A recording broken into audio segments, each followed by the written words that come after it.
Hello, everyone. Happy Friday. Happy Friday. Okay, this is Ifama Odunlami, immigration attorney from the Odunlami Law Firm in Cedar Knolls, New Jersey. My law firm serves clients in all 50 states. I'm appearing right now on Instagram, Facebook, and YouTube. And today I have a topic that I crafted out from basically all the consultations I get where people are making big mistakes that jeopardize their cases. So today we're going to talk about the 10 things, the 10 top mistakes to avoid when filing your immigration case. Okay, so I'm going to wait for people to sign on, and please, when you sign on, let me know that you're here. Tell me where you're calling from. Say hello, and we can get started. So I'm really excited. Today's Friday. The weather is not as hot as it used to be. It's kind of a little cooler. This is just like fall is my best weather. So um, I'm going to start off with the number one. When you are putting in your own application, right, you want to make sure that you do not forget to sign the application. So typically, depending on what you're applying for, you may need to sign one form, three, five, but you want to make sure that you are signing the forms and dating it correctly. And you want to make sure that the right form is being signed by the right person. So you do not want a petitioner signing an I-130A because that belongs to the beneficiary.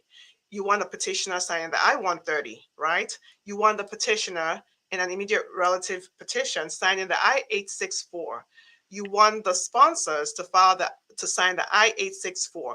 Now, if somebody in your household is part of is going to sign the affidavit of support, they have to file the I-864A. So you want to make sure that you're signing the right forms, because every time your case is rejected or you get an RFE, it delays your case.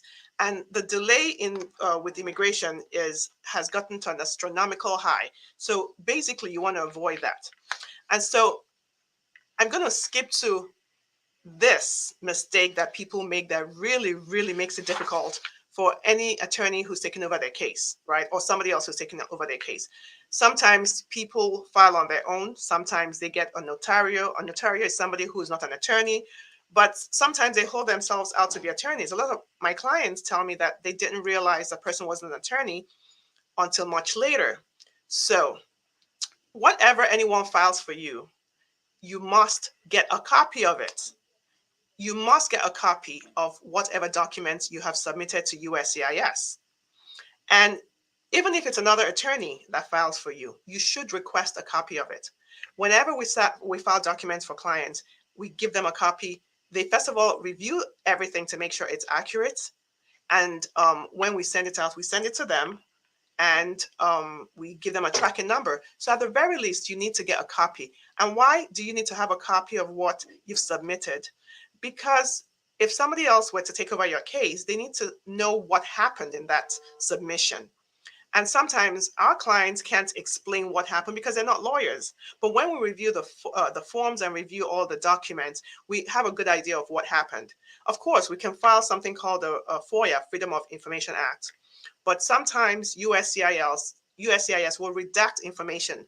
What does that mean? It means that they would refuse to give some information to the person who's requesting it because of one reason or the other. So you want to make sure that you have a copy of whatever you file, so that if we need to retrace our steps to figure out what went wrong, we have a copy of that without having to wait for a FOIA result, or without having to, you know, um, appeal a FOIA result where USCIS doesn't want to give us the information. So that's my pet peeve. But of course, you should know you should not be using a notario. They're not lawyers. Immigration is more than filling out forms. I keep telling people this, right? There's a whole lot of strategy that goes behind when an attorney decides that this is the way you should go as opposed to a different way. So the notarians don't know this because they're not lawyers. The law keeps changing. Immigration is so important, and it really boggles my mind that somebody would give something so important to somebody who is not a professional. I mean, if you're going to the dentist, do you go to the dental assistant to pull your teeth? Even if you're building a house, do you put the bricks and layer yourselves? They're people who are there for a purpose. They're professionals. Let them do the work. There are certain things that may not be so important, and you may want to DIY it yourself. But this, in immigration, this is not something you should be DIYing it yourself, because even a little mistake can cause mountains of delays. I've had so many clients in the past couple of weeks that came over and their cases have been delayed, and we figured out what it was. They checked off a wrong box, or they didn't put the right information on something. So you really, really want to make sure that you're using a professional who is experienced in the area of immigration that you are seeking assistance. So the third thing that you should avoid when filing your immigration application is include the correct filing fee. You can go to the USCIS website to get the correct filing fee. And it will tell you sometimes, depending on your age, the filing fee may differ. For children 14 and under, it's a different, it could be different for older people. So you want to make sure that you're putting in the right filing fee when you put in your paperwork. Now, the fourth thing you should avoid making this mistake: sending your documentation to the wrong office. See, yesterday we had prepared an I-130 consular application, and every time before an application goes out, I check the address again, because the address can change without notice. So yesterday, my legal assistant brings the paperwork for me to sign, and I review it, and I actually he had put it together for mailing, priority mail, and put it to be mailed because I had reviewed it a couple of days ago. And then I'm like, why don't you bring it back? Let me just make sure the address is right. And guess what? The address had changed. So in my office, we have levels of follow-ups.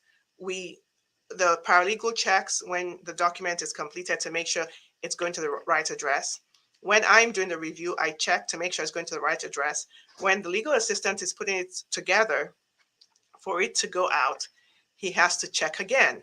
So you always have to make sure that when you are ready to send it out, it's the same address, because you might have gotten the paperwork ready like 2 weeks ago, and then you're ready to mail it out 2 weeks later, the address has changed. So you want to avoid sending stuff to the wrong address, okay? And the fifth thing you have to avoid doing is you have to make sure you include the right documentation. I think I talked about this last week. If depending on the type of application you're filing, you want to make sure that you are putting in the right documents. If you go to the USCIS website, they generally will give you an idea of the documents that you need to put in that application. If you're filing a petition for your mother, you need to have the birth certificate, or if you were adopted before a certain age, you have to be able to provide those documents to show that you have a qualifying relationship, right? If you're filing for a spouse, you need to have the marriage license. If either of you have been divorced, you need to have the divorce decrees. And what else? I've talked about divorces because this is a big thing for a lot of my clients. They have divorces that are not properly done, and that, of course, affects the current marriage, because in the eyes of USCIS, that marriage is void. It's like it doesn't exist, because you cannot be married to somebody and not properly divorced and marry another person. So let's go to number 6. I'm trying to do this really fast because I have a meeting at 12. Number 6. You have to remember to change your address when you move. Listen, guys, this is really important. Government documents do not get forwarded. I'm going to say it again. U.S. government documents do not get forwarded. So if you're no longer there, it's returned to them. And why is this a problem? It's a problem because if you're given an RFE, a request for evidence, which has a time limit, and you don't get that letter, guess what? You're going to miss submitting the evidence that they're asking for, and your case will be deemed abandoned. Also, if for some reason they're serving a notice to appear, which is when the government wants to bring you to immigration court and deport you, if you've given them an address and you've made an appearance, and then they have a court date and they send you the notice of that court date to the address you gave them, and you never changed your address and you didn't show up to court, guess what? They will order you deported in absentia, because it's your duty to let the government know where you are so that the mail gets to you. All right? This is really important because being deported in absentia means that basically if you're picked up for something unrelated to the reasons that you are in immigration court, they can just deport you, right? And that wouldn't happen if you show up to court and you're able to fight for the reason why you need to stay here. Okay. All right. So the next mistake to avoid when filing your immigration application is using your proper names. Okay. Use your government name. So your first name may be Olabisi, but people call you BC sometimes. When you're filling out immigration documents, you want to go with the name, your government name, the name on your passport, the name on your birth certificate if you haven't had a change of name, right? So sometimes they're names that you used to, maybe you had your mother's last name as part of your name, and you decide to drop it. You can't just drop it if your legal documents have it. You have to continue with that name until you do a formal name change. I remember when I was getting ready to become a U.S. citizen, and typically when you're getting ready to be a U.S. citizen, they give you an option to change your name. And I said I was going to put my first name, my middle name, and my last name, which is Ifoma Antonia. Well, I changed it to Odunlami, right? And I remember the officer saying to me, well, how do you spell Antonia? And I said, Antonia. He said, well, I see it spelled that way in this document. I see it spelled that way in another document. Because I sometimes will spell it Tonia. I think I said spelling Tonia when I came to America, because American Antonia doesn't have an H. And he said, you have to stick to one, because whatever I put here is what you're going to continue with. And even a change in your name could cause problems later on down the line. So I stuck with Antonia. So that's how important it is. You want to make sure that you use your government name when you're putting these applications in. All right. Then the next one, this is a biggie, when you lie on your immigration applications. So people will lie for many reasons, and sometimes those reasons make no sense, right? Because they think that it's important to, maybe the application might get denied if they put this information. A big one the big mistake that people make that haunts them, that could get them denaturalized, is when they don't list their children. And I think it's because when they're applying to come to the United States on an immigrant visa, there are people out there telling them, oh, if you put your children's name, it's going to be a problem. You're not going to be able to get the documents or get into the United States. So don't put the kids' names. And when you come into the United States, you can file for them. That's a big no-no. Listen, guys, that's a big no-no. Especially people who are applying through diversity lottery. That can cancel you being eligible to get a green card through diversity lottery. So not putting your children's names into the application, not putting a spouse name into the application is considered misrepresentation, and that's a big problem in immigration. So before you decide that this is something you need to withhold, you should talk to a lawyer. Honestly, there's no reason to withhold this information. when you lie, you have to keep lying. At some point, it catches up, and that's a problem, right? So it's really important for you guys to be honest when you're filling out your forms. All right. Now, the next mistake that people make is when they use the wrong form for a relief. And I see this a lot with people who have a conditional green card, right? At the expiration of their conditional green card after 2 years, instead of filing to remove the conditions with an I-751, they file to renew the green card, which is the form I-90. That's incorrect. And actually making this mistake could put you in deportation proceedings, because once your green card expires and you haven't removed the conditions, you could the US government could issue a notice to appear to put you in immigration court. So you want to know the difference. If you have a conditional green card, you're not renewing the green card, you're removing the conditions. If you have a 10-year green card and the 10 years has elapsed, you can renew it.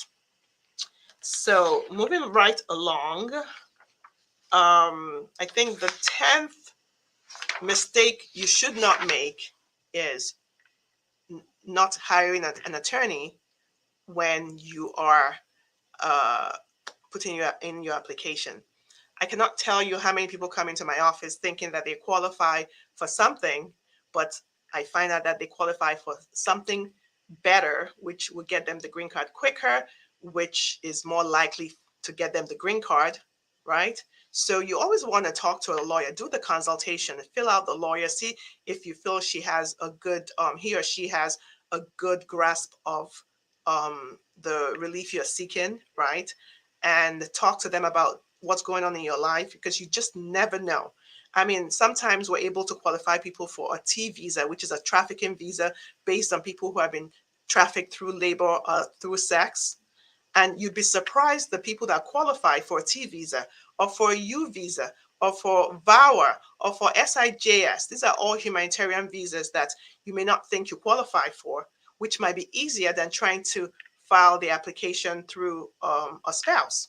You know, because sometimes some people have inadmissibility issues as well, which makes it easier for them to file through a humanitarian visa as opposed to going through maybe a relative. So guys, that's all I have for you today. I just wanted to come in real quick and talk about the 10 mistakes to avoid when filing your immigration application. So I want you guys to have a great weekend. Please feel free to share this video with anybody you know, because you never really know who might need this information, right? It really hurts me when people come into my office and they've made a mistake that could be avoided. And this mistake is a mistake that's going to haunt them. So please share this video. Subscribe to my channel. I'm on Facebook, I'm on Instagram, I'm on LinkedIn, I'm on TikTok, I'm on YouTube, and you will get notification when I come in. All right, guys, have a great weekend and take care.